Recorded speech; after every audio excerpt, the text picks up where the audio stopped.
बिस्मिल्लाहिर्रहमानिर्रहीम। रब्बिश्रह ली सदरी वयस्सिर ली अमरी वाहलुल उक़दतम मिन लिसानी यफ़क़हू क़ौली। आमीन सुम्मा आमीन। अस्सलामु अलैकुम व रहमतुल्लाहि व बरकातुहू। From today we are going to start our new lecture series, that is vitamins. In vitamins की heading में इंशाल्लाह ताला हम तमाम vitamins को individually detail में discuss करेंगे. First of all, let's define what are vitamins. Vitamins are organic compounds that human tissues cannot synthesize, but that are required in a very minute amount for the normal growth and development. यानी vitamins हमारी body में growth और development के लिए ज़रूरी factors होते हैं और ये इंतहाई माइन्यूट अमाउंट में यानी इंतहाई मामूली मिकदार में रिक्वायर होते हैं। ठीक, अब हम ये देख लेते हैं कि ये विटामिन्स किन सोर्सेस से हमारी बॉडी में शामिल हो सकते हैं। फर्स्ट ऑफ ऑल देख लेते हैं, all can be supplied by food but no single food source is rich in all vitamins. इसका मतलब ये हुआ कि तमाम विटामिन्स हमारे फूड आइटम्स में मौजूद होते हैं, लेकिन कोई एक सिंगल फूड आइटम ऐसा नहीं है जिसमें सारे विटामिन्स एट अ टाइम मौजूद हो। ठीक, इसका मतलब क्या हुआ कि हमें अपनी डाइट में या अपने खाने में वैरायटी ऑफ फूड को शामिल रखना चाहिए। सही है ना? अच्छा, इसके अलावा हमारे पास क्या सोर्स होती है विटामिन्स की? Some vitamins can also be synthesised by normal intestinal microbes of the body but not in the sufficient amount. देखिए, हमारी बॉडी में, हमारी इंटेस्टाइन में नॉर्मल माइक्रोबियल फ्लोरा होता है, यानी बैक्टीरिया होते हैं जो हमारी बॉडी के फ्रेंड्स होते हैं। वो हमारी बॉडी के लिए कुछ विटामिन्स सिंथेसाइज कर सकते हैं, लेकिन उन विटामिन्स का अमाउंट इतना नहीं होता जो हमारी बॉडी के लिए सफिशिएंट हो सके। इसका मतलब ये हुआ कि हमें अपनी डाइट में लाजमी विटामिन्स लेने चाहिए। ठीक, अब हम बात कर लेते हैं विटामिन्स की क्लासिफिकेशन पर। Vitamins are classified into two. First of all water soluble vitamins, इसमें वो विटामिन्स आ जाते हैं जो विटामिन बी कॉम्प्लेक्सेस का पार्ट है। ठीक, इसमें कई विटामिन्स हैं जो बी कॉम्प्लेक्सेस का पार्ट होते हैं। इसके अलावा विटामिन सी आ जाता है।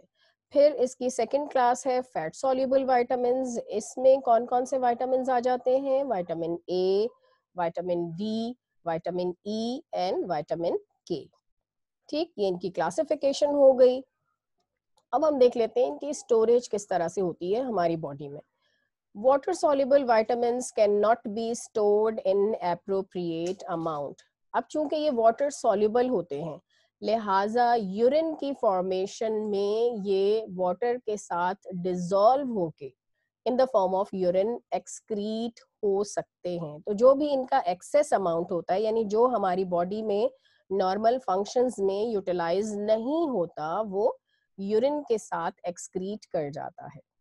ठीक, लेकिन फैट सॉल्युबल विटामिन्स के साथ क्या होता है? Fat soluble vitamins can be stored in the liver. चूंकि ये वाटर में सॉल्युबल नहीं होते, लिहाजा ये in the form of urine excrete नहीं हो सकते और ये लिवर में स्टोर हो जाते हैं, हो सकते हैं। ठीक है, अब हम चलते हैं कॉजेज ऑफ डेफिशिएंसी पर। यानी जब इतनी सारी सोर्सेज हैं, हर तरफ फूड पार्टिकल्स में विटामिन्स बिखरे पड़े हैं और हमारा नॉर्मल माइक्रोबियल फ्लोरा भी विटामिन सिंथेसाइज कर रहा है, तो वो क्या कॉजेज हो सकती हैं जिसकी वजह से किसी विटामिन की डेफिशिएंसी हो सकती है? First of all, इनएडिक्वेट dietary intake, यानी डाइट में प्रॉपरली विटामिन ना लिया जा रहा हो। जैसे कुछ लोगों को एक खास फूड पसंद होता है और वो उसे ही फ्रीक्वेंटली खाते रहते हैं, बाकी चीज़ों से इज्तनाब करते हैं, बाकी चीज़ों से अवॉइड करते हैं जो उन्हें पसंद नहीं होती। तो इस तरह उनमें कुछ विटामिन्स की डेफिशिएंसी हो सकती है। ठीक, सेकेंड कॉज क्या हो सकती है? इनएडिक्वेट अब्जॉर्प्शन, यानी उस पर्टिकुलर विटामिन का अब्जॉर्प्शन बॉडी में ना हो रहा हो किसी डिजीज की वजह से। ठीक, थर्ड कॉज हो सकती है इंक्रीज्ड रिक्वायरमेंट, यानी ड्यूरिंग ग्रोथ रिक्वायरमेंट ज़्यादा हो जाती है विटामिन्स की। इसके अलावा डिफरेंट कंडीशंस ऑफ लाइफ ऐसी होती हैं जिसमें दीगर चीज़ों के साथ साथ विटामिन की रिक्वायरमेंट भी बढ़ जाती है। For example pregnancy, lactation and wound healing, यानी अगर कोई ज़ख्म हो गया है और उस ज़ख्म के भरने की स्टेज आ गई है तो उस टाइम भी विटामिन की रिक्वायरमेंट बढ़ जाती है।